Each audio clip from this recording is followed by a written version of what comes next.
On était tannés. Il y avait trop de festivals dans le marché. On a donc créé le Poudza Fest. Et cette année, c'est la 13e édition. On est devenu le meilleur festival de musique au monde en utilisant des bons groupes diversifiés qui viennent pas jouer partout ailleurs à toutes les années. Vulgaire Machin, Frank Turner, Voivod, Subhumans, Fucked Up, Drug Church, The Slackers, No Bro, Sam I Am, Tim Berry, American Steel et des centaines d'autres.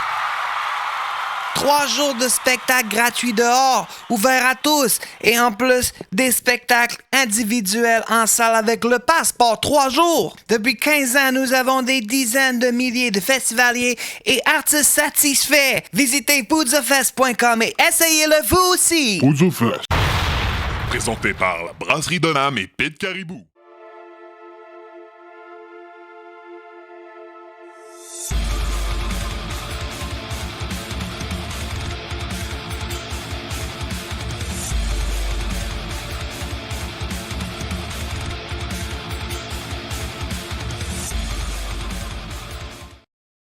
Alright. Bonjour tout le monde. Je suis habitué d'être le soir.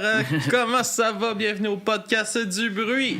À mes oreilles, assis ici Alex. Et aujourd'hui, je suis en compagnie de la formation Sens Sauvage. Bonsoir tout le monde. Salut. Yes sir. Comment ça va les gars? Ouais, écoute, ça va bien. Ça va bien, toi? Ça va bien, ça va super bien. Content d'enfin vous avoir. Ouais, ça n'a pas été facile. Hein.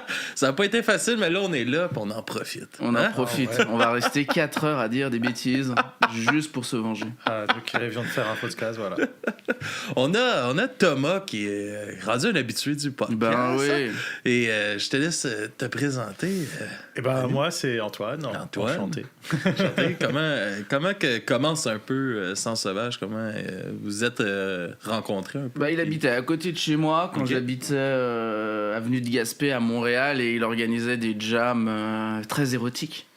Et du coup, c'est comme ça qu'on est devenus copains. Je foutais le bordel chez lui. Et puis, je lui ai demandé de chanter sur un morceau que j'avais écrit qui s'appelle Les Éléphants Roses. Et puis, finalement, on a décidé de faire un projet. Donc là, on a sorti un EP. Puis, on a encore des chansons enregistrées. Puis, on a des morceaux à finir. Puis voilà. Puis, on fait le tour des podcasts musicaux, des fanzines musicaux pour parler de nos sorties musicales. Alright. Comment start ça un peu ces soirées-là de jam érotique? Dans le fond, j'aime bien faire de la musique, j'aime bien avoir des nouvelles personnes. Puis j'avais un petit groupe d'amis, on faisait toujours de la musique, mais je me suis dit, tiens, j'aimerais bien rencontrer des nouvelles personnes. Je venais de rencontrer Thomas, je me suis dit, allez, tu sais quoi, je vais organiser une jam. Il me fait, ok, peut-être ramener des gens et tout. Et puis j'avais posté des annonces un peu partout pour des nouveaux musiciens. Et donc, on a fait une première soirée. Ça s'est vraiment bien passé. Puis là, je me suis dit, allez, tu sais quoi, tous les mois, nouvelle jam. Puis on invite des nouvelles personnes à chaque fois, au début des petits cercles. Et puis après, on a élargi. On a rencontré quand même pas mal de musiciens comme ça. C'était cool. Tu te rappelles la bande avec les N-Pan et le didgeridoo? Ouais. Ça, c'était quelque chose. C'était la jam un peu cosmique. Il y avait un grand chauve, c'est un grand mec chauve qui ressemble à un personnage de Resident Evil qui jouait du N-Pan, c'était soucoupe volante. C'était vraiment... C'est moi qui les avais ramenés, ces gens-là. Ouais. C'était les copains à Nicolas qui jouent du N-Pan. C'était... En fait, c'est jamais ce qui allait donner chaque nouvelle jam. Un coup, c'était un peu heavy, un peu c'était acoustique. Et là, c'était devenu cosmique avec N-Pan. Il y avait le didgeridoo. Il y avait tout, quoi. J'avais ramené le sitar électrique, ça faisait un truc genre vraiment Katmandou, années 70. C'était le soir, il faisait moins 40 dehors, on était là, 40. Les gens ils vont pas venir, et puis il y avait quand même une petite quinzaine de musiciens là, ils faisaient ça, c'était le fun. T'es là, ouais, ok, et puis après... Ça doit être des moments comme tellement le fun créativement, là, de juste, tu sais, c'est vraiment une exploration musicale, on se laisse aller. Ça dépend avec qui tu joues, mais oui, c'est un peu le principe. Ouais, c'était ça, il y avait des bonnes inspirations, toujours garder, et puis il y a même des gens qui se sont rencontrés, ils ont formé des groupes après, donc c'est plutôt cool. Donc dont on a vous fait ça. Ouais. Dont nous, ouais. Et puis voilà, on a continué, et puis après j'ai mis fin à la jam il y a pas longtemps, mais c'était cool. C'était un bon moment, ça dure quand même peut-être 2 ans et demi de jam, c'était sympa. Ouais. Puis voilà, puis après on a continué à faire de la musique ensemble, on avait fait des petits projets par-ci par-là, et puis voilà. puis comment se passe un peu la composition un peu entre vous deux dans ce Je fais projet-là? tout, il fait rien. Non, ça dépend. Bah là, il écrit des morceaux, ça dépend. On a plusieurs manières de travailler. OK. Le premier EP, c'était plus. Il écrivait les paroles et les musiques. Puis je changeais un peu la mélodie, je donnais ma voix dessus. Puis la suite, on a fait un peu différemment. Il faisait vraiment les instrus. Et puis là, j'avais un peu plus champ libre sur les paroles et la mélodie. Donc c'est un peu plus hybride, on va dire. Ouais, puis Donc, je pense qu'on va avoir d'autres méthodes de travail aussi en continuant un peu. Mais pour l'instant, voilà. Au début, c'était mes chansons. Puis petit à petit, ça commence à être ses chansons. Puis un jour, ce sera nos chansons. Ouais, c'est le fun. Et puis commencer déjà. C'est un désir justement de vouloir changer un peu tout le temps la façon de composer pour pousser ça un peu ailleurs. Ouais, Thomas est un artiste. Ouais. Moi, j'ai pas du tout les mêmes méthodes. Et puis il arrive, il me dit t'enregistres et c'est bon. Et je dis waouh. C'est un peu. Tu sors, tu sors ton art. Je pense qu'il faut que ça sorte. C'est l'art est assez, quel que soit l'art, assez éjaculatoire, si on peut dire. Moi, j'aime bien quand c'est un truc qui sort, tu vois, parce que si c'est pour passer 3 jours à faire des prises de voix pour jamais savoir laquelle on prend, alors que la première était très bien. Tu vois, genre, Pas trop de cassage de tête. Ouais, faut pas se casser la tête. On a déjà plein de projets où on se prend la tête tout le temps. Donc, des fois, c'est bien aussi d'y aller directement. Puis, de toute façon, ça passe bien. Donc, voilà. Moi, je suis assez. Poum, poum, on fait les choses et on les fait. Puis, voilà, pas non plus. Faut que ça avance. Ouais, faut que ça avance. Parce que sinon, tu passes des années à faire des trucs. Puis, ça reste dans un disque dur, ça avance pas. Faut quand même faire le truc. Moi, c'est un peu mon parti pris dans l'art qui est on fait les choses. Mm-hmm. Et that's it, quoi. Mais c'est ça, il y a beaucoup d'affaires, tu sais, je pense qu'on a, c'est pas nécessairement juste dans la musique, là, mais tellement de projets que finalement, tu sais, on abandonne justement parce qu'on ne met pas assez de temps ou on gosse trop sur quelque chose. Ouais, mais après, c'est un peu le problème des musiciens en général, c'est-à-dire qu'on perd beaucoup de temps à discuter d'un truc, alors qu'en fait, il faut juste savoir quel procédé créatif fonctionne le mieux dans le band, dans le duo, dans le trio, pour après pouvoir l'appliquer. Mais c'est vrai que tout dépend du mode de création que tu as, quoi. T'as des groupes où tout le monde va composer et écrire, t'as des groupes où il y en a un qui écrit, tout le monde compose, ça dépend vraiment de ce qui va mieux pour le groupe, en fait. Non, ouais, c'est ça, c'est toujours d'essayer de faire les choses en fonction de la chanson, puis pour la chanson, pour le band, puis mettre ses orgueils de côté des fois, puis d'avancer à travers tout ça. Puis qu'est-ce que ça t'amène dans tes différentes façons de travailler, d'avoir commencé à travailler avec Thomas? Ça t'a changé un peu? Ouais, ça change beaucoup de se dire allez, je me laisse complètement aller, on y va. J'écris mon texte et je me dis pas peut-être que je vais y réfléchir dans 2 semaines, je vais changer. Non, c'est fini. Une fois que c'est fait, c'est fait. Donc c'est vraiment super intéressant. Et puis d'aller plus vite comme ça et de se dire je laisse prise sur la musique, c'est la musique qui décide. C'est vraiment super intéressant, ça change beaucoup pour moi et puis ça m'ouvre d'autres perspectives parce que moi je suis plus du punk rock de base et là faire un peu électropop, du rhythm pop, psychédélique. Ouais, c'est d'autres ambiances et d'autres thématiques. Puis ça permet aussi d'aller un peu plus profond sur ce que j'ai écrit des fois et en même temps de me baser un peu plus sur la mélodie, donc c'est cool. Ah, c'est cool ça. Puis toi, vice-versa, ça t'a-tu des choses que t'as oui, chez parce que eux, moi, Antoine, c'est un très bon mélodiste, ce que je suis pas. Moi, je suis vraiment, tu sais, j'ai fait le côté intellectuel de la musique, j'ai étudié l'harmonie, la composition, l'arrangement. C'est vrai que j'avais beaucoup délaissé la mélodie, puis c'est vrai que ils m'aident beaucoup, enfin, ça m'a beaucoup aidé pour réfléchir à comment placer sa mélodie, voilà. T'apprends forcément des autres quand tu joues avec eux, quoi. Donc ouais, je vais piquer 2-3 trucs, que les mélodies, tout ça, moi c'est ce qui m'intéresse un peu en ce moment. Puis c'est vrai qu'il est doué pour ça, pour trouver vraiment sur une ligne d'accords simple, la petite mélodie qui pète. Alors que moi j'ai le côté vraiment chanteur français dépressif, 3 notes et ça suffit. Sa bouteille de rouge et c'est bon. Ben ouais. Allez, on va les chialer. C'est le principe de l'art, quoi. La vie, c'est difficile. C'est encore plus déprimant, je trouve, les gens qui chantent des chansons positives en mode genre la vie c'est bien, la vie c'est merveilleux, qu'est-ce que j'aime le soleil le matin. Ça me donne vraiment envie de me tirer une balle, quoi. Rouvre ta porte, tabarnak. Regarde dehors aussi. Exactement ça. Ah, c'est cool. Puis c'est quoi un peu les influences de ce projet-là? Qu'est-ce qui influence votre son? Bah nous on a à peu près les mêmes influences, on est des grands fans de Nirvana.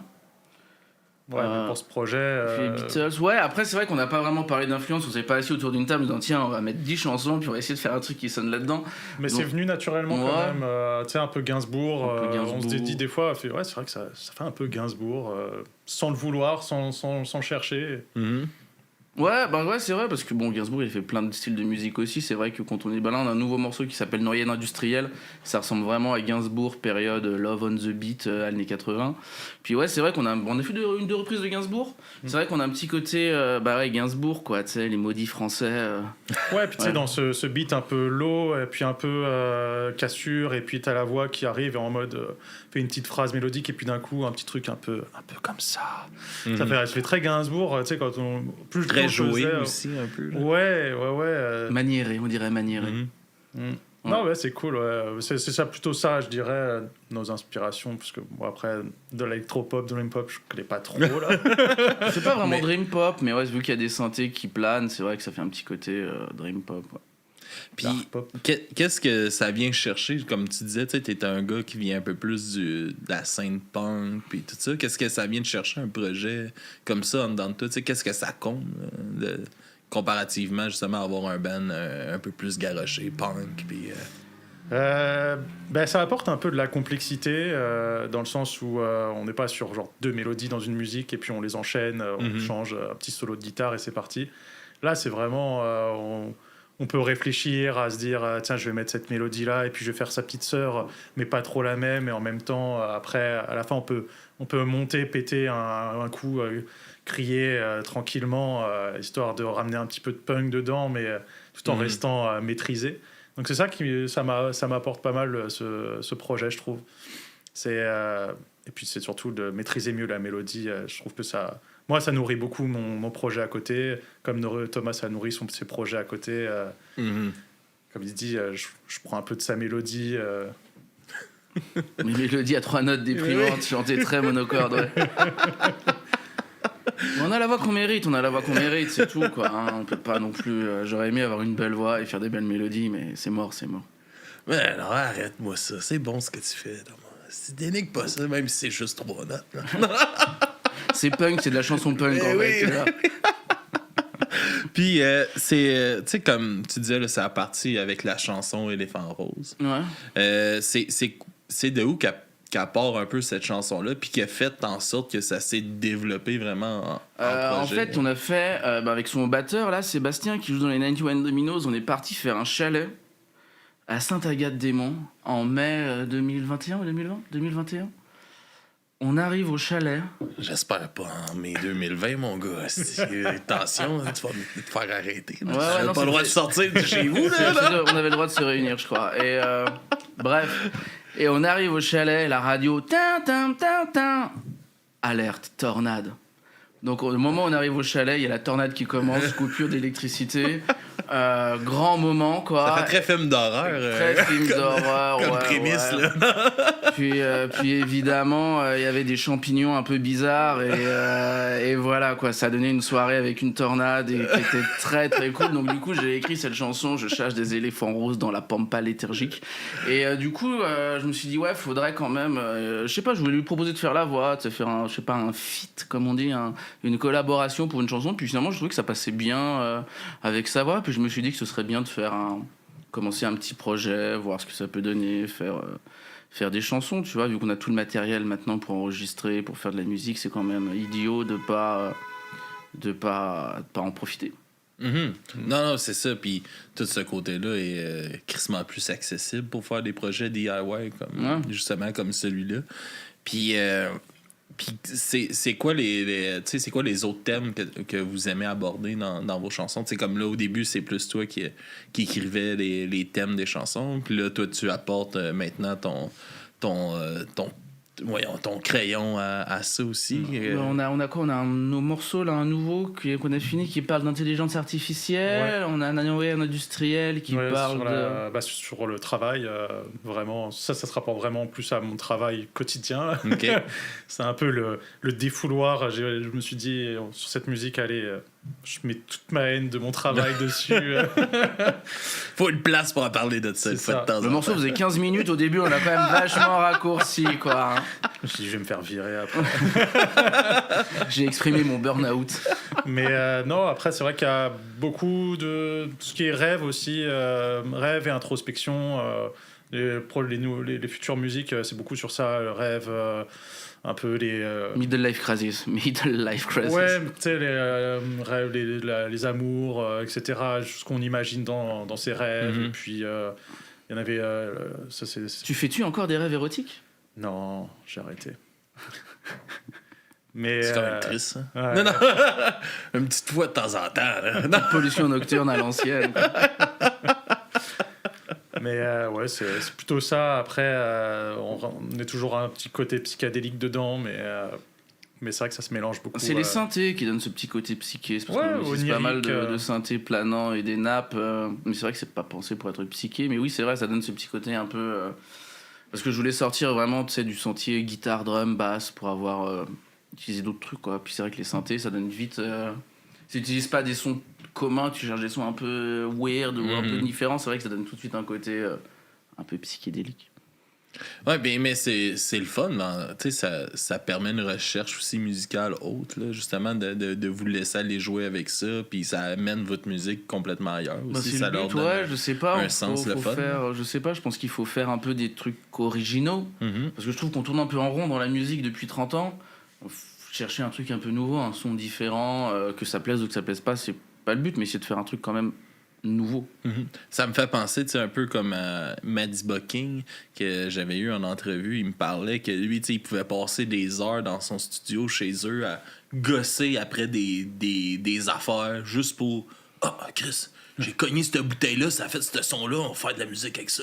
Puis il passe des heures juste à chercher des sons, des trucs comme ça. Puis tu sais, c'est super inspirant parce que après ça, tu vas voir ça dans une track, il est comme, ça, il était 2h du matin, puis... Ben ouais, c'est ça qui est cool, c'est l'histoire que tu racontes derrière. C'est le processus créatif est vachement plus intéressant que le sens de l'œuvre d'art elle-même, quoi. Mais oui, puis tu sais, c'est le fun d'avoir ces démarches-là qui sont poussées, tu sais, parce que, tu sais, on va penser, tu sais, comme Maddie Bucking, il va passer à la radio, tout ça, tu vas pas te dire comme il passe des heures, à chercher des sons dans son truc, là, pour passer à la radio, là. Bah ouais, mais c'est ce qui fait le charme de l'artiste aussi, c'est le temps que tu passes à des fois chercher, travailler un petit son, puis le remettre... Non, exact, c'est vraiment le fun. Puis comment vous voyez ça, tu sais, comme justement pour, mettons, les éléphants roses, je regardais tantôt, vous avez fait justement un clip avec le AI. Ah ouais, on a fait un clip avec l'IA, on a fait 3 clips avec de l'IA parce que ça coûte pas cher. Comment vous voyez un peu l'arrivée de tout ça dans le monde musical et le monde qui font des bands en AI, en fait, l'IA, on est à peu près au même moment de l'arrivée de l'IA que l'arrivée d'Internet à la fin des années 90.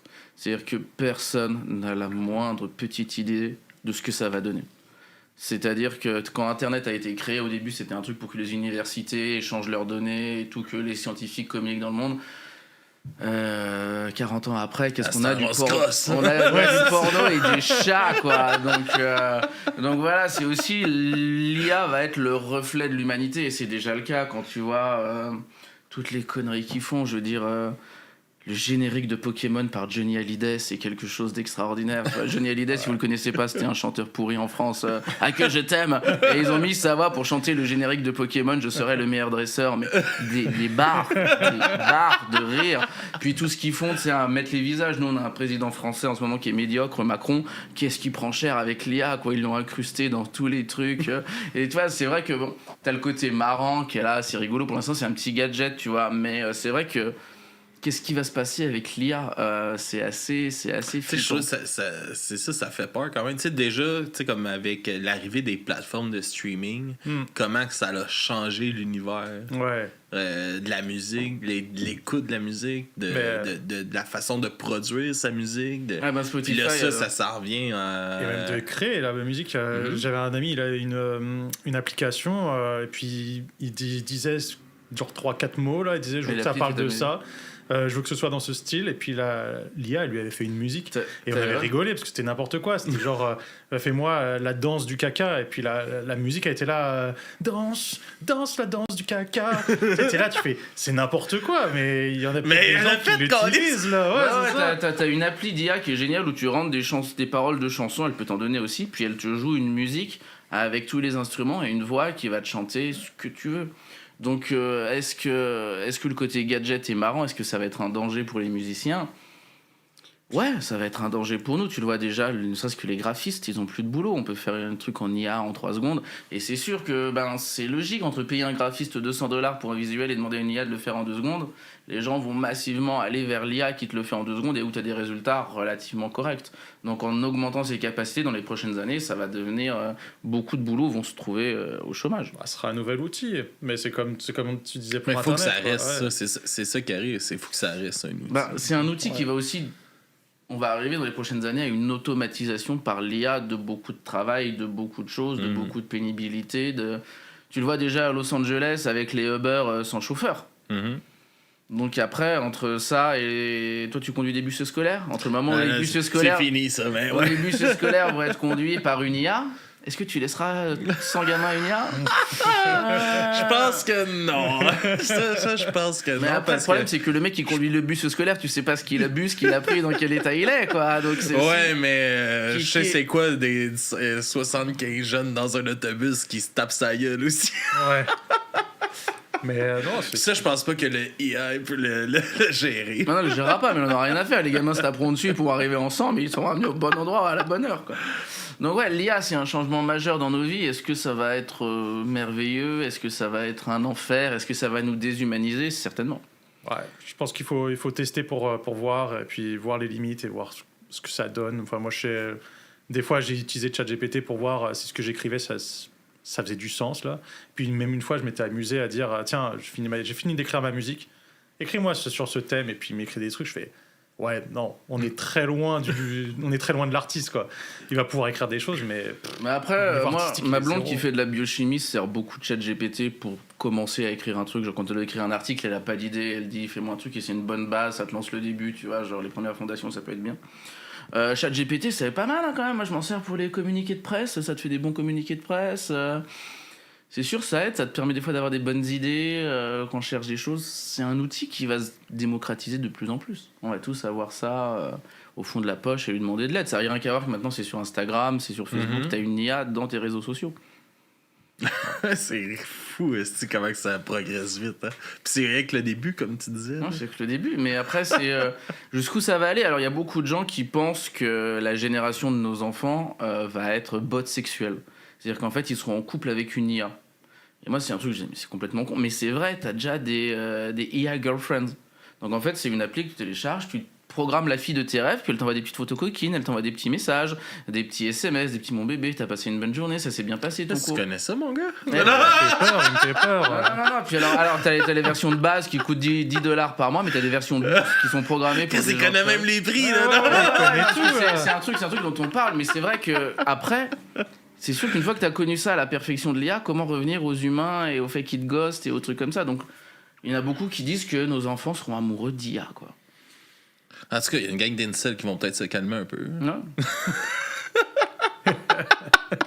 Ils vont l'avoir, leur blonde. C'est ça, Mais c'est pas, je pense que c'est pas au Japon qu'il y avait quelqu'un qui avait marié un... Oh oui, au Japon, de toute façon, il n'y a plus rien de surprenant. Oui. Un hologramme, là. Un hologramme, ouais. Mais là-bas, ils ont des concerts d'hologrammes. Là-bas, ils ont une chanteuse, je sais plus comment elle s'appelle, qui remplit des stades alors que c'est un hologramme. C'est absurde. Alors moi je suis allé au Japon en février, c'est vrai que t'as des trucs super absurdes. Hein. C'est un truc de malade, mais alors, ils ont une culture et des autres choses qui les intéressent complètement différentes. Là-bas t'as des bars où tu peux boire un verre avec un serpent. Ou genre d'autres animaux, t'as des bars à chiens, des bars à chats, des bars avec des animaux exotiques, t'as des trucs où tu peux boire un coup en louant un python pour 20 minutes en buvant ton café avec un serpent, quoi, tu vois. Ça ne viendrait pas à notre esprit, à nous, de faire ça. Ça doit être, justement, tu sais, comme mettons un voyage comme celui-là, ça doit être inspirant aussi. C'est inspirant, c'est des paysans, puis, ouais, c'est sûr, t'en as plein les yeux, hein. C'est un truc de dingue. Mais ouais, Cette idée de serpent pour une prochaine musique. Ça peut être bien. Lui, il aime bien les animaux, lui. Il a fait le chat, il fait le serpent. Le wild snake. Puis c'est comment que ça se passe, justement, tu sais, comme on parlait tantôt, tu sais, que vous pouvez un peu plus enregistrer vos choses DIY maintenant, puis tout ça. Comment que se passe un peu ce côté-là d'enregistrement, de production de vos morceaux, puis tout? Ben, c'est sûr que maintenant on a tous Logic Pro sur un ordinateur, on a des cartes son. Des fois j'ai enregistré chez lui, je prends juste l'ordi, j'ai une petite carte son, un bon micro, tu branches et tu peux enregistrer une fois. De très bonne qualité, à peu près partout. Ouais, dans le garde-robe, là, une coupe d'heure. Ouais. non, mais je veux dire, c'est dingue, ne serait-ce qu'ici dans l'émission, tous les micros qu'on a, la qualité du son qui en sort, c'est un truc qui était pas possible dans les années 80, à moi de dépenser une fortune et d'être un spécialiste là-dedans, tu vois. Donc c'est vrai que le fait que la musique soit beaucoup plus accessible. C'est vraiment bien parce que ça permet aux artistes d'avoir du matériel de création instantané dans la main. Bon, ça fait que tout le monde se dit musicien aussi, alors qu'ils ont juste appuyé sur 2 boutons sur Ableton Live. Donc après, c'est des avantages et des inconvénients, quoi. Mais c'est vrai que c'est dingue de pouvoir... ouais, tu fais de la musique dans le train, tu fais de la musique dans l'avion, tu peux... Ça change ta vie, quoi. Ouais, j'écris mes mélodies avec le téléphone, je lance le playback sur mon enceinte, je rechante ma mélodie, je la fais passer, je l'écoute, je fais... Avant, j'aurais dû prendre ma guitare, j'aurais été là, je sais même pas c'est quoi les accords, je dois les apprendre déjà. C'est sûr que c'est plus rapide, on est une génération qui a accès à tout ce matériel numérique qui nous donne une facilité, une rapidité assez incroyable. Ça permet de mieux travailler sa musique, après ça c'est cool, de pouvoir travailler mieux ses mélodies, etc., d'être un peu moins simpliste, on peut être un peu plus complexe, réfléchir. C'est sûr qu'on a le temps qu'on veut de pouvoir faire tout ce qu'on veut, puis sans compter tous les effets pour retoucher les sons, la voix, que ce soit les autotunes, les Melodyne, tous les trucs qui effacent les bruits. Là j'ai acheté un plugin, ça efface les bruits autour, donc quand tu peux parler à un micro, tu peux avoir 15 personnes autour et pouf, t'as juste ta voix. Donc t'en arrives à un stade où en fait t'as même plus besoin de te battre à faire un truc de qualité dans un studio, tu peux faire ça n'importe où, 2-3 tac et puis boum. Et puis ça permet d'avoir son travail à ça. côté, de se dire je suis pas obligé de quitter ma job là pour pouvoir faire de la musique. Ou de dépenser des fortunes en studio où t'auras jamais été satisfait, tu vas reprendre là, tu peux enregistrer ta piste de guitare 100 fois si tu veux. Ça change. Il y a ce côté tellement le fun là, tu sais, de cette accessibilité-là, tu sais, puis aussi avec les plateformes, là, tu sais, qui ont permis de tous ces artistes-là de pouvoir se partager plus facilement un peu. Tu te bats un peu plus contre tout le monde en même temps, mais je trouve ça le fun de ce côté-là d'accessibilité, mais en même temps, il y a de la merde aussi qui se fait, là. C'est ça. Les gens, ils ont beaucoup peur de se dire hey, tous les jours, il y a 5000 personnes qui mettent des musiques sur Spotify. Il y a 100 000 morceaux par jour qui arrivent sur Spotify. Mais c'est pas grave. C'est pas pour autant qu'il y a 100 000 musiques cool là, qui vont rester dans le temps, ou des gens qui vont dire j'ai sorti ma musique, au bout de 2 mois, ils vont faire ça marche pas, j'arrête. Mais c'est pareil comme pour les podcasts. Ça m'a amené. C'est vrai qu'on a une période où tout le monde a son podcast. Tout le monde se partait son podcast, mais combien de podcasts ont dépassé 10, 15 épisodes? Il n'y en a pas tant que ça dans ce batch-là, où il y en a beaucoup qui ont arrêté. Ça a été un passe-temps durant la COVID. Puis, c'est vrai que je dis c'est un passe-temps, c'est pas genre la passion. Tu dis je veux le faire parce que j'ai besoin de le faire en me levant. Non, là c'est juste la passion, tu sais. Quand il me disait tu veux pas qu'on parte un podcast, je fais en fait, cool, il manque des podcasts où ça parle de créativité, en fait. Je trouve dans tous les podcasts auxquels je vais ou que je vois sur la musique, il n'y a pas de podcast où les gens s'assoient et parlent de genre comment ils font tel truc. Genre tu vois, genre comment t'écris tes chansons. C'est une question très con, mais qui demande des heures de réponse, tu vois. Et j'aimerais bien, genre, des fois, réunir des artistes et qu'on parle de, genre, comment on enregistre, comment on crée, comment on fait. Mais que ce soit aussi des photographes, des peintres, tu vois, genre, vraiment parler. Je trouve que ça manque dans les podcasts des choses où t'as des gens qui expliquent... C'est plus généraliste, genre.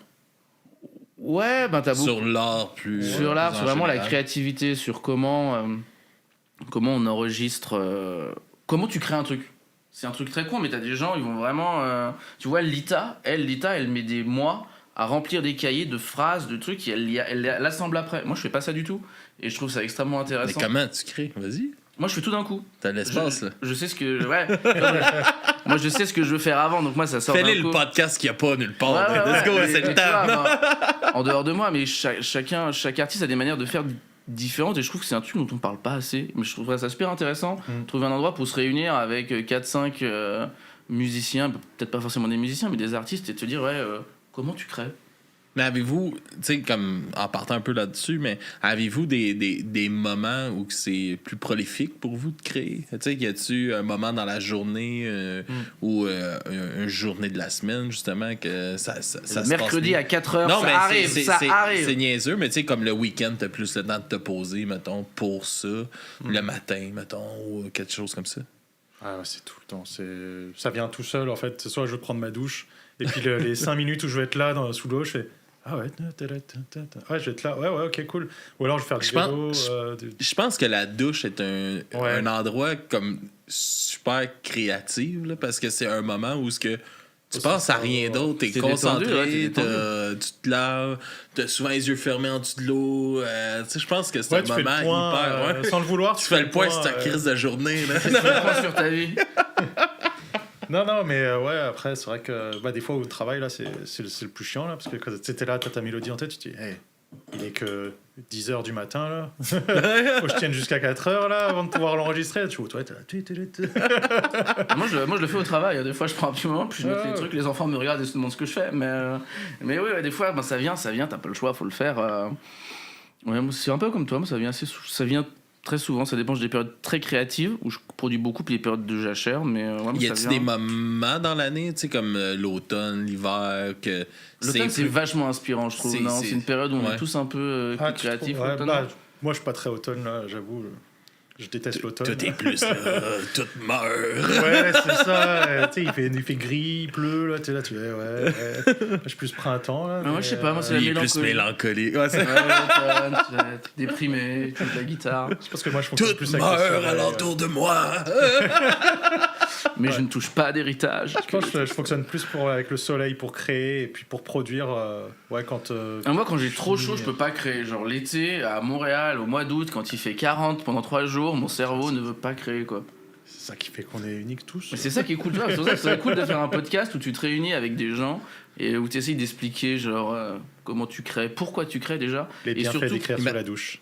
Et surtout, pour qui t'écris. Ça, c'est une bonne question. Parce que souvent, les gens qui font de la musique ou qui font des trucs ne font pas forcément pour beaucoup de gens. Et ça, c'est une question auquel on pense rarement pour qui tu fais de la musique. Je vais la ramener un peu plus tard pour pas avoir l'impression qu'on fait juste bouncer sur ces questions. Mais Alex, il prend des notes pour les prochaines interviews, tu vois, genre la créativité, pour qui tu crées. C'est le fun de pas avoir trop de plans de match et que je peux aller chercher partout un peu. C'est ça qui est bien de pas avoir de plan de match, parce que des fois t'as des podcasts qui sont extrêmement structurés, c'est un peu plus chiant. J'aime bien le truc, c'est où tu écoutes les gens parler, puis c'est libre, quoi. Ouais, mais c'est un peu ça l'angle que moi j'ai pris, tu sais, je vais bouncer sur ce que vous me dites. Tu sais, j'ai des questions qu'on peut se diriger, mais c'est bien plus le fun puis bien plus naturel, justement, quand on peut juste bouncer sur des retours, quoi, des retours puis tout ça. Puis est-ce que, je me demandais, tu sais, comme... Pour toi aussi, tu sais, comme tu es enseignant, puis tout ça, est-ce que ça t'inspire justement tout ce côté-là d'enseignement avec les jeunes? Est-ce que tu as des jeunes qui t'inspirent dans ta création? C'est sûr que ça nourrit ma dépression, ça va pas se le cacher. C'est sûr, les gamins sont super inspirants, surtout ceux qui font de la musique. Moi, j'ai quand même la chance, depuis maintenant, ça fait 12 ans que je fais ça, 12-15 ans. J'ai quand même la chance d'avoir des gamins qui ont fait de la musique, tu vois, que j'ai eu tout petit, puis maintenant ils sortent leur tune, ils font des shows et tout, c'est vachement cool. Mais c'est vrai que les enfants nous inspirent, parce que quand tu étais avec des enfants, maintenant je bosse dans le primaire, j'ai arrêté le secondaire, mais c'est vrai que les enfants sont le reflet du monde, en fait. La façon dont ils parlent, la façon dont ils voient la vie est le reflet de la société. De plus en plus en France. Pardon? J'ai dit ça de plus en plus en France. Je me sens, ouais. Non, donc ça me fait rire. Le stagiaire habite la porte d'à côté, là. Puis ses enfants, tu sais, là, c'est la génération YouTube puis tout ça. Puis ils ont tellement, tu sais, ils écoutent beaucoup de YouTubers français. Puis ils nous sortent beaucoup d'expressions françaises que je suis comme, ah, tabarnak, d'où ça vient? C'est quoi ça, cette affaire-là? Mais oui, pour te dire le truc, c'est tout ça. Mais il y a des bons youtubeurs en France quand même, hein, nous. Assurément. Moi, il y a Squeezie, j'aime pas trop Squeezie, mais c'est vrai qu'on a pas mal de Balade Mentale. Je te conseille d'écouter Balade Mentale, c'est génial. C'est un petit gars, c'est un Français qui fait sur le cosmos, les planètes, les trous noirs. C'est extraordinaire. le temps qui passe. Oui, il y en a un dans le True Crime que j'écoute beaucoup qui est Mix Skies, qui fait ça, des gros cas. Très bien monté aussi. Là. Il fait faire des illustrations par des artistes. Puis, ça, je trouve ça vraiment. Il y a de la grosse qualité. Là. C'était pas négatif, c'est juste ça me fait rire comment que ça teinte, tu sais, comme de génération en génération. Tu sais, comme nous, on avait nos choses quand on était jeunes. On parlait d'une façon, nos parents, bon, les jeunes, c'est comment ils parlent. Puis là, c'est l'effet de le voir aujourd'hui, tu sais, puis de le relater. Tu sais, c'est sûr que ça va arriver avec ma petite, là. Comme des affaires qu'elle va me dire, puis je vais être comme, qu'est-ce que ça veut dire, ça? Puis des cossins de même, tu sais, puis je vois des patterns qui. Tu sais, t'as des amis français que tu peux appeler pour leur demander qu'est-ce qu'elle vient de dire, la petite? Ouais, non, mais je suis tu sais, on comprend, mais tu sais, c'est dans des expressions. Des tournures de phrases, mais nous aussi, tu sais, on a le même problème des fois avec les Québécois et les expressions locales très ancrées qu'on n'a jamais entendues de notre vie. Souille donc la baquette au fond de la caisse à bois. Moi, j'ai mis 10 minutes avant de comprendre. Ça shine comme des mags, ça aussi. Ça, c'est le truc. On me disait, ça shine comme des mags. J'étais là en mode genre, ouais. Mais après, t'as pas mal de Français aussi qui écoutent de plus en plus de youtubeurs ou d'influenceurs québécois. Ils sont là, tu fais, hey, c'est marrant, moi je regardais ça avant de venir ici. J'aurais jamais pensé que je serais venu au Québec, mais j'écoutais déjà ça depuis 5-6 ans. Là. Mm-hmm. Puis même pour la musique, moi, quand j'étais en 2011, j'étais en prépa, et puis j'avais des amis, ils écoutaient les 3 accords. Et j'avais jamais entendu les 3 accords de ma vie. Ils me disent, ah, c'est trop cool et tout. Et tu sais, ils viennent en France, là, ils vont jouer dans une petite salle, il y a genre 200 personnes, trop cool, on va les voir. Chris, oui, tu vas y voir. J'étais là, c'est qui ta musique? Et là, ils me font écouter Hawaii. J'étais là, ah ouais, c'est cool ça et tout. Ils font, ouais, c'est trop bien, moi, Simon, j'adore et tout. Je sais pas de qui tu me parles. Et puis j'arrive au Québec, je fais, hey, c'est des superstars en fait, les mecs là, dont qui me parlaient il y a 10 ans là. C'est qui ça, les cowboys fringants? Moi, c'est mon oncle Serge. Le premier, j'avais des copains qui organisaient des concerts de mon oncle Serge en France. Et la première fois que j'ai vu mon oncle Serge, alors que j'étais jamais venu au Québec avant, c'est vrai que c'est un choc linguistique en plein dans ta face. Le gros joual. Là, puis, ouais. La légalisation, waouh, j'ai mis du temps à comprendre. Genre maintenant, je l'écoute et je comprends tout et je suis ouais. Non, mais c'est le fun de voir ces, de voir ça voyager, tu sais, comme les expressions qui voyagent d'un continent à l'autre. Ah bah nous, on a en France le Sauf une fois au chalet, qui est extrêmement connu, qui est vraiment hype, tu vois, genre Sauf une fois au chalet. Le vieux pédo, là. Mais c'est vrai, quand tu dis, il y a des expressions, des fois, tu sais, tu parles avec ta famille ou quoi, et puis tu sors une expression, tu fais, hey, attends, tu es au Québec, là, ou je comprends pas, là, tu me sors une expression que, et ici, on dit, et je me suis dit, c'est fou, ça, c'est trop marrant. Ça, l'évolution de la langue, là, ça se mélange des fois des choses, là, même des tournures de phrases. Oui, wow. On joue à GTA là, sur Internet en RP, là, fait qu'on fait du roleplay, puis on est allé comme visiter un serveur français. Puis à un moment donné, il y a quelqu'un qui a eu un accident en auto, puis j'étais arrivé proche, puis j'y ai demandé « Ah, t'es-tu correct? » Tu sais, comme dans le jeu, puis il a jamais compris. Il était comme « C'est qui correct? » Je suis comme « Ben... T'es-tu correct, ouais? T'es-tu correct? C'est correct. Toi, ça va dessus, toi? » Ouais, c'est sûr, il y a plein de choses. Moi, au début, ce qui m'a le plus choqué quand je suis arrivé ici, c'est prendre une marche. Nous, on va marcher, tu vois, on a l'air de marcher ici. Non, on prend une marche, genre, prends contre toi. On va se balader, ben oui. On va se balader, ouais. Est-ce que ça a teinté votre création, justement, le clash de vos bien cultures? Bien sûr, des expressions, des tournures de phrases. Il y a des trucs très poétiques dans le québécois, si je peux dire ça comme ça. C'est-à-dire que tu as des façons de... Des phrases qui sont très anodines sonnent très poétiques, tu vois, genre...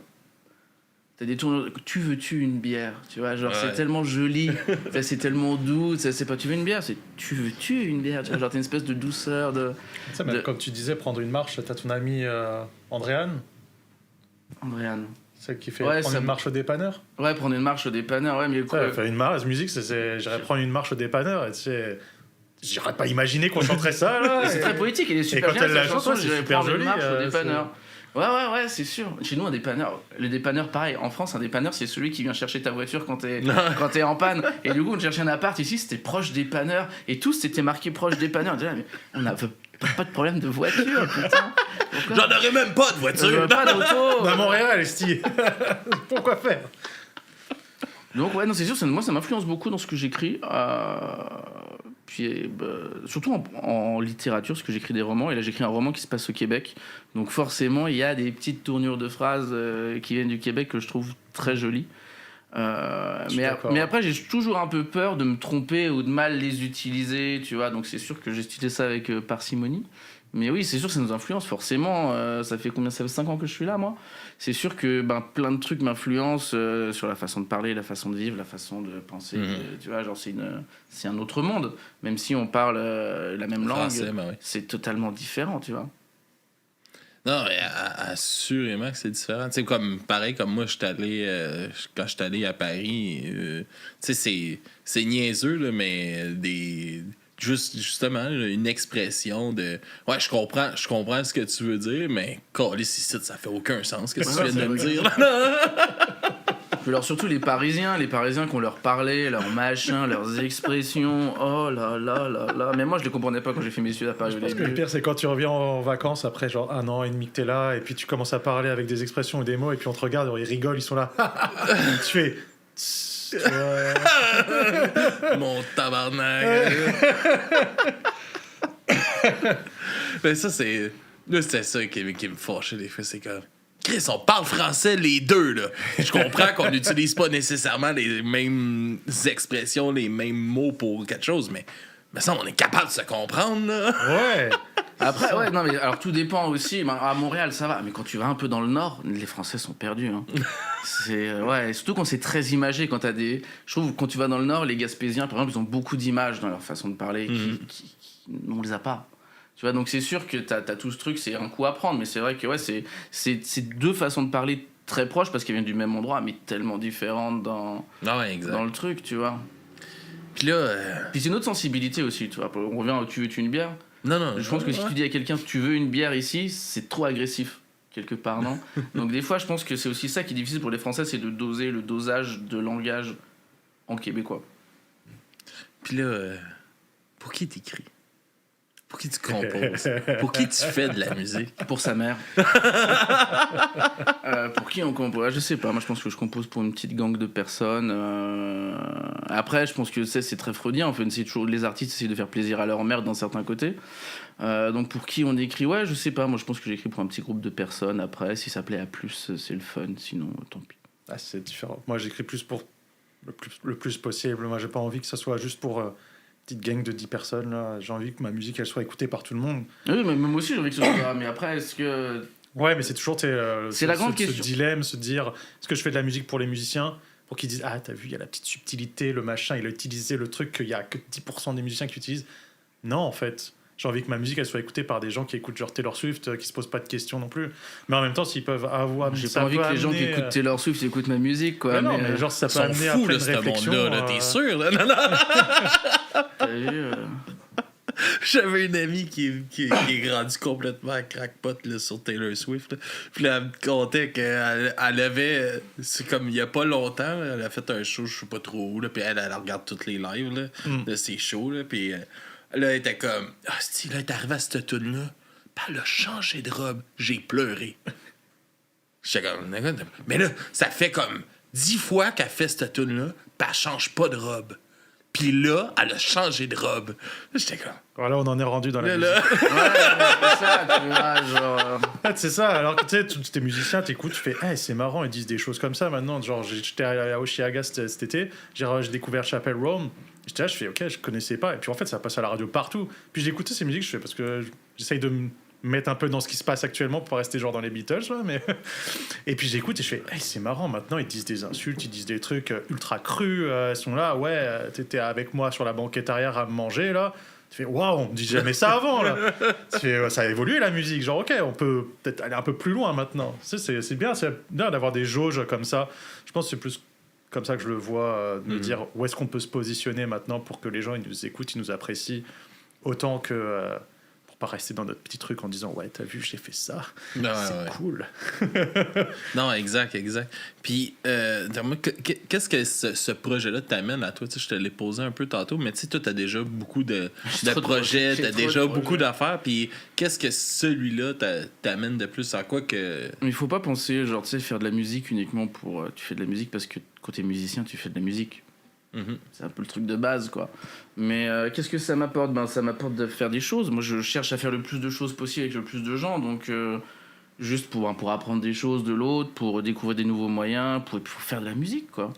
Donc après, qu'est-ce que ça m'apporte ? Ça me fait perdre du temps parce qu'il faut aller chez lui quand même, qui maintenant habite de l'autre côté de la ville. Non, ça m'apporte beaucoup de job. Moi, j'aime bien, tu sais, faire mes petites chansons, les finir, tac, tu les écoutes et puis tu dis, ah, c'est bien, ouais, c'est bien. Allez, on passe à la suivante. Ouais, moi, je pense qu'il faut faire le plus de choses possible et plus t'en fais, au bout d'un moment, plus il restera quelque chose, quoi. Puis c'est-tu votre premier projet en duo? Ouais, c'est vrai que j'ai jamais fait de duo avant. J'ai toujours Temple Theme, c'est un trio. Moi, je joue soit seul, soit à plusieurs, mais c'est vrai que duo, j'avais jamais fait, donc voilà, c'était. Ouais, moi aussi. C'est vrai. J'ai eu une petite période duo quand j'étais avec mon projet French Alors avant, et on avait, avec la pandémie, on s'était retrouvés à deux, et on avait continué vite fait. On avait fait un ou deux musiques à deux, et puis après, on était revenu en groupe, etc. Mais c'est vrai qu'avant, non, on n'avait pas fait spécialement de duo. Il y avait toujours plus de monde à impliquer. C'est un peu une nouvelle mode, les duos. J'ai l'impression dans la musique, tout le monde fait de la musique à deux. Mais je pense que le monde aime que c'est moins de cassage de tête aussi souvent sur la disponibilité, les horaires, puis justement, comme on disait tantôt, avec l'accessibilité de tout. Oui, puis c'est vrai que maintenant, vu beaucoup qu'on plus a, facile de le faire. Là. Vu qu'on a la musique électronique, tu sais, Ableton Live, lancer des samples et des boucles, c'est vrai que t'as plus besoin d'un batteur, d'un bassiste, t'as plus besoin d'avoir 50 musiciens, tu peux déjà programmer tes séquences et puis les lancer, ça change. C'est sûr, ça change ta façon de voir la musique et de comment tu la fais.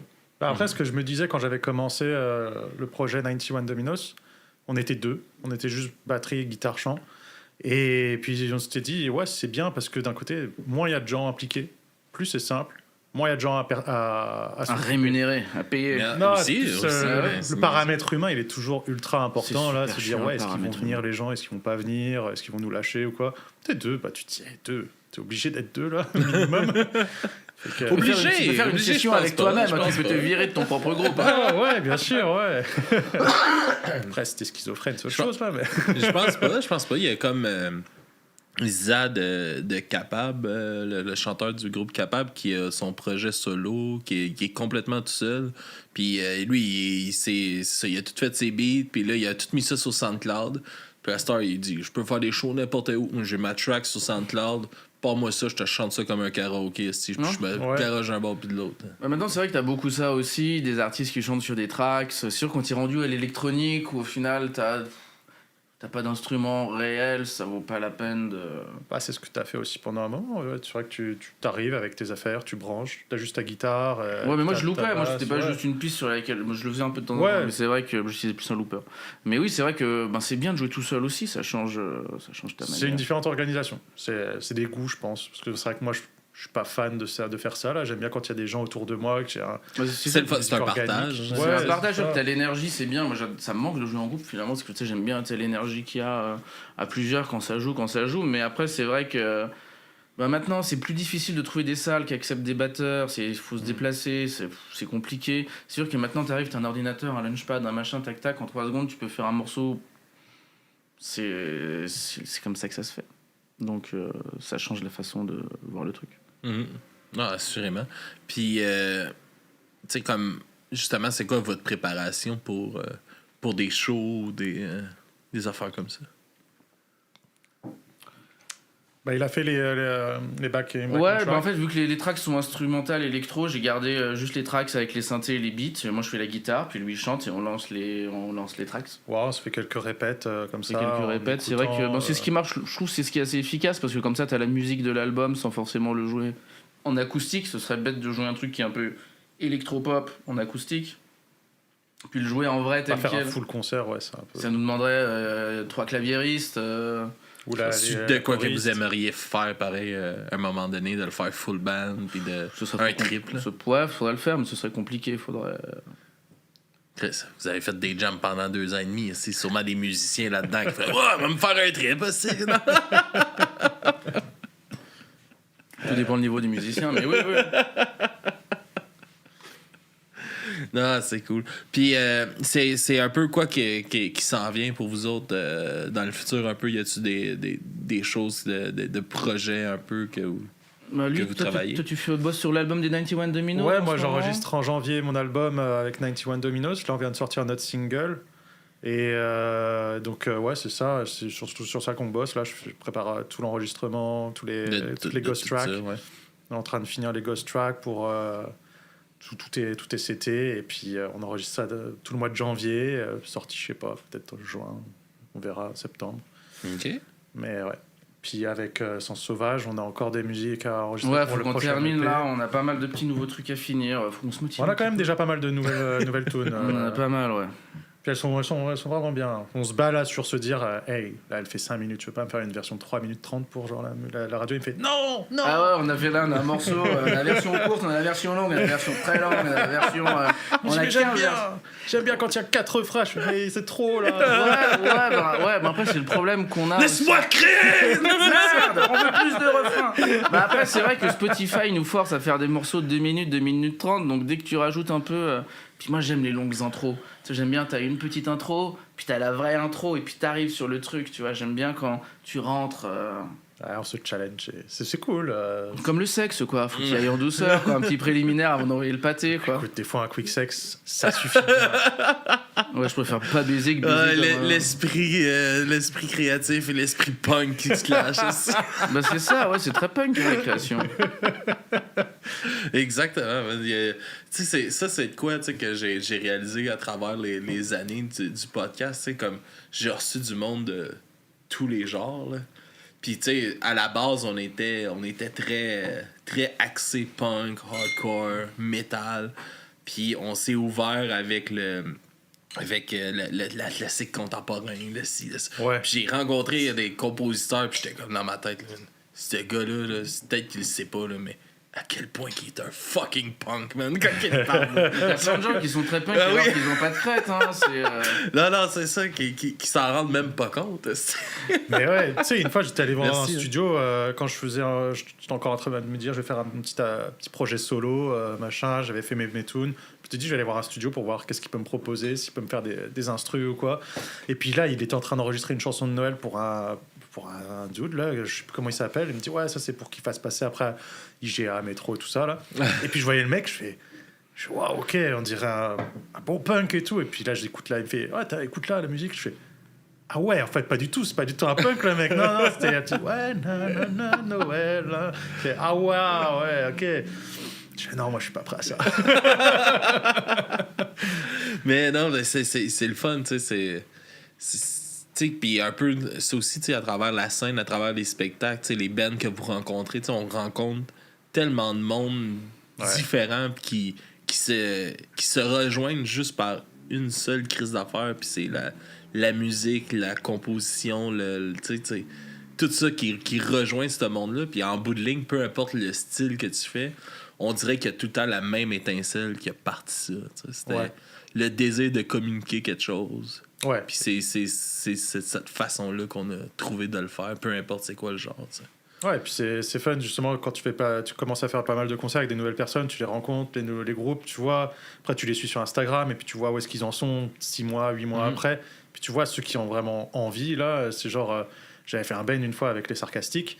Je connaissais pas du tout. Et puis, on était à peu près au même moment de la construction du band. Là, ils ont enregistré un petit peu plus tôt. Et puis là, ils sont en train de continuer. Et c'est cool parce que tu te dis, waouh, c'est que ça vaut la peine. C'est genre, on a fait un concert avec eux. Et elle n'était pas connue, personne là. Et puis là, ils commencent à se battre là pour entrer dans le show là. Et c'est cool. Ça donne envie. Non, c'est ça, c'est vraiment le fun. Il y a un aspect communauté aussi qui se crée à travers tous ces genres-là, puis tout ça. Puis quand le monde commence à enlever le côté compétition, puis de juste...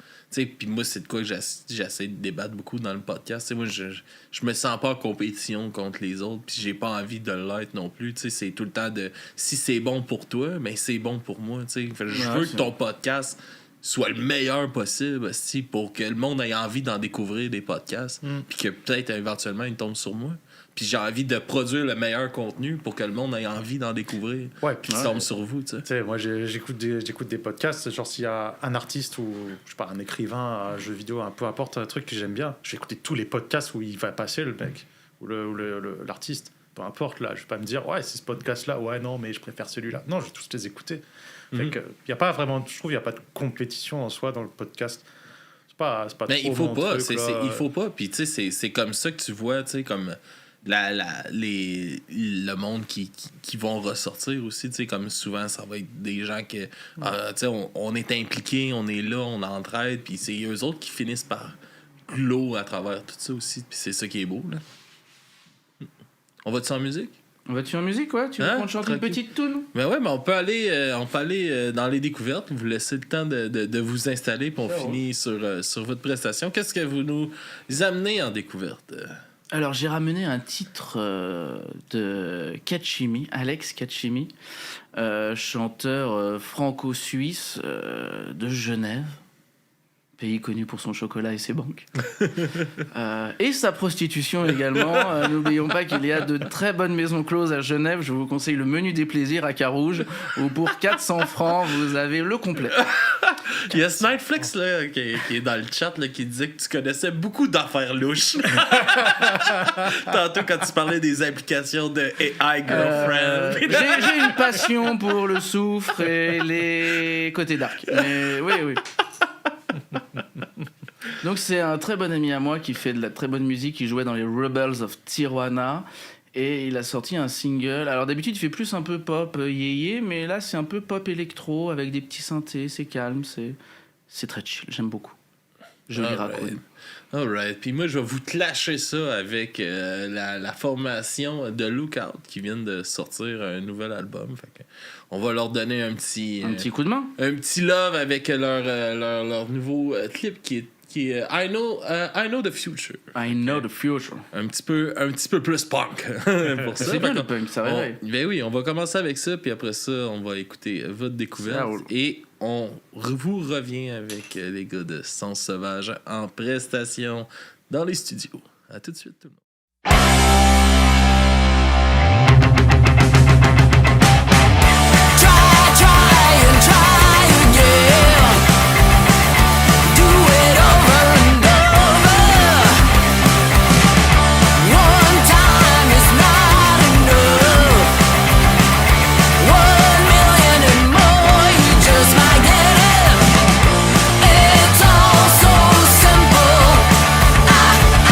I was thinking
Joli raccoon, n'aie pas peur.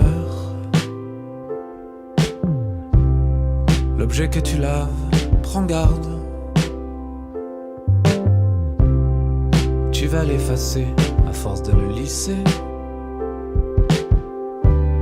Joli raccoon, attends-moi. Le masque à tes yeux cache une réalité que tu vas recouvrer.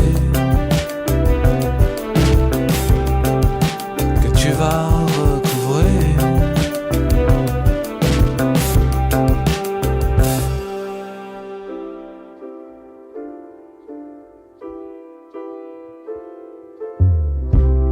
Joli raccoon, prends ton temps. Les pouces qui te manquent aux pattes ne t'empêchent pas d'étreindre mes côtés. Joli raccoon, attends-moi. Le masque à tes yeux cache une réalité que tu vas recouvrer. Que tu vas recouvrer.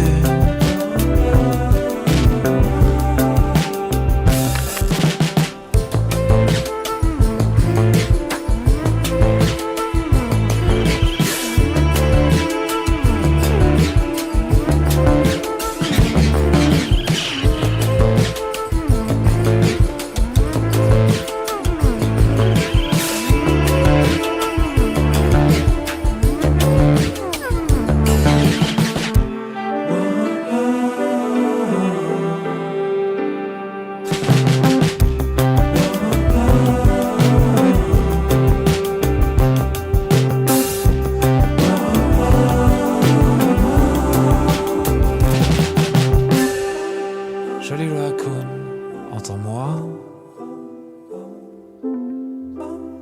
La tulle que tu portes annonce un futur narquois où je n'existe pas.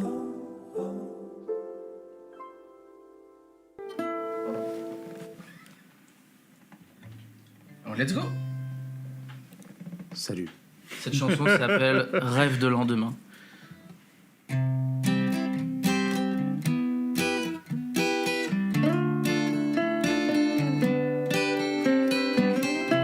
Cette vie n'était qu'un rêve, enfin, un rêve de toi. Je repasserai toutes les étapes encore pour te revoir. Glisser mes mains dans tes cheveux gracieux, saisir la soie.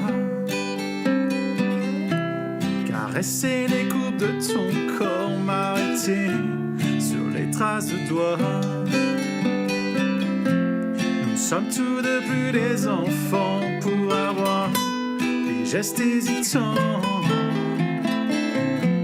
Pratique adulte hors du commun, tu sais que je reste tien. Ton ami, amant, rêve de lendemain.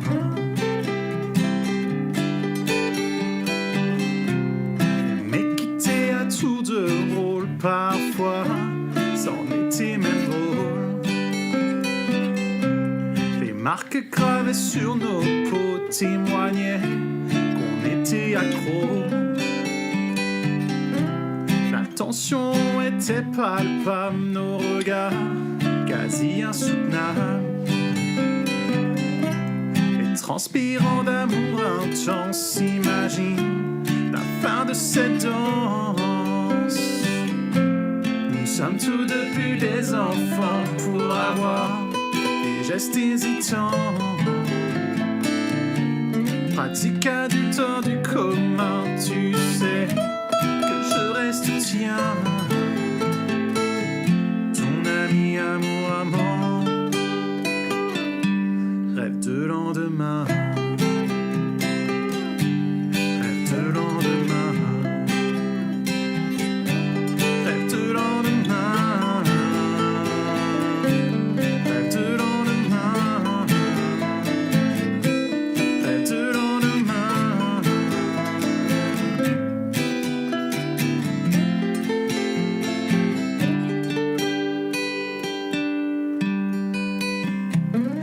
Cette vie n'était qu'un rêve encore, un rêve de toi.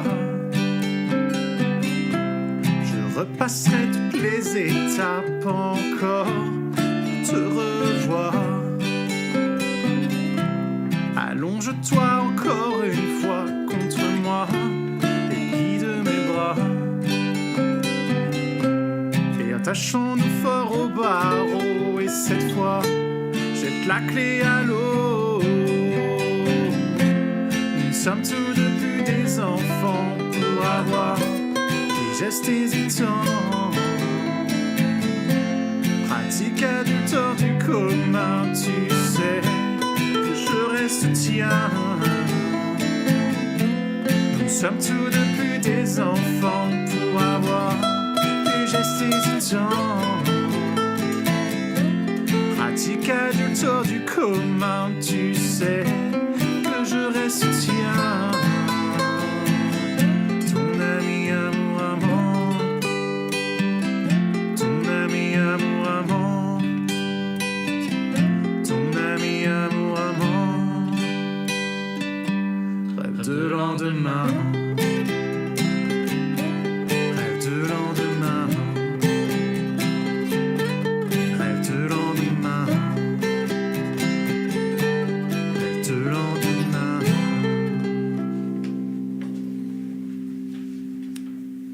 Oh yeah, rock and roll, baby.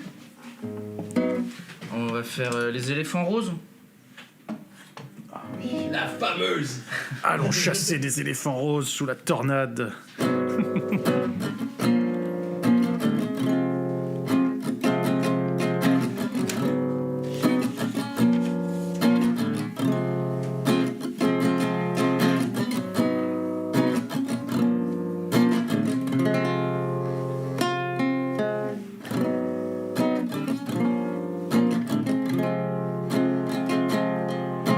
Je chasse des éléphants roses dans les savanes psychédéliques.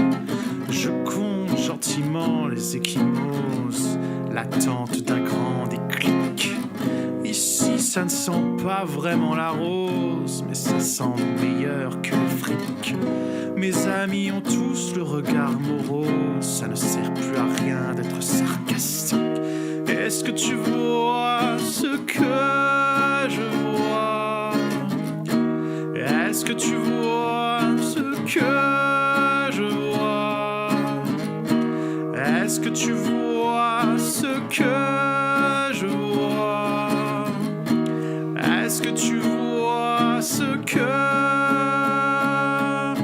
je chasse des éléphants roses dans la pampa léthargique? J'ai vu tellement de choses, et pourtant personne d'assez critique. Si c'était des flamants roses, cela serait peut-être plus comique. Mais les hallucinations sont une chose qui demande de la pratique. Est-ce que tu vois ce que je vois? Est-ce que tu vois ce que je vois? Est-ce que tu vois ce que je vois? Est-ce que tu vois ce que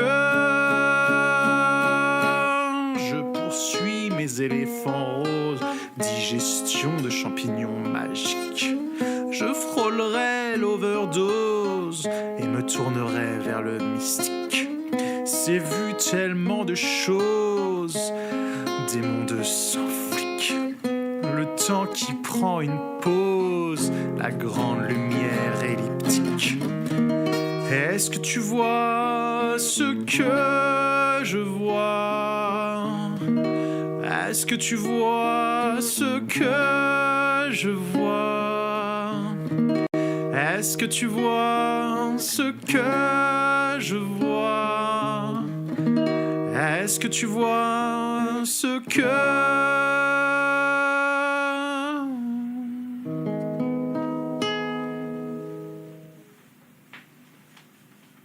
Oh yeah! Grosse toune dans ma mère! Première fois qu'on la joue en acoustique, là. Pas si mal, hein. Ça le Ça rend fait, pas ça le si fait, mal, ça le ouais. fait.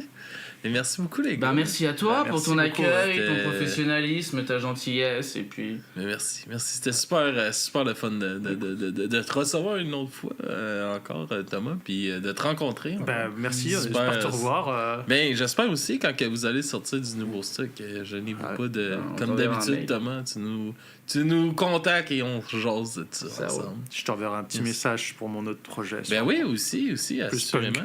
Ben oui, assurément, ça va me faire plaisir qu'on en parle. Bah, Puis on se laisse là-dessus. On se laisse là-dessus. Bonne soirée, les Bah, amis. merci à toi. Bonne Merci journée tout le beaucoup, monde et à la prochaine. bonne Bye, journée, bye, bye. bye.